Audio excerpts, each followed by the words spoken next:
মাথাভাঙ্গা শহরে এক আলু ব্যবসায়ীর দোকান সিল করল প্রশাসন। শনিবার মহকুমা শাসকের নেতৃত্বে মাথাভাঙ্গা বাজারে অভিযান চালান পুলিশ এবং প্রশাসনের আধিকারিকেরা।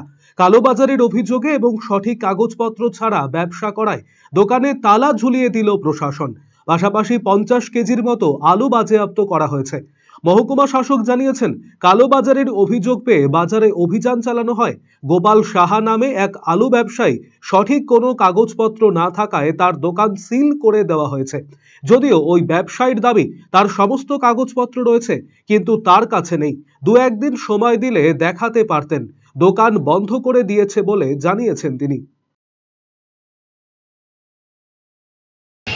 ব্ল্যাক মার্কেটিং করছে আর যখন আমরা এখানে এসেছিলাম অনারেবল সিএম ম্যাডাম এটা পয়েন্ট আউট করেছে যে বেশি দামতে সবজিগুলো বিক্রি হচ্ছে, ওরা আমাদেরকে অবস্ট্রাক্ট করেছে। তারপরে সবাইকে দাম কম করে বলে দিয়েছে। তারপরে আমরা এখানে এসে দেখেছি ওনার কাছে কোনো ট্রেড লাইসেন্স নেই, কোনো ফুড লাইসেন্স নেই, উনি আরএমসি দোকানতে আছে, কোনো উনি ট্যাক্স দেননি।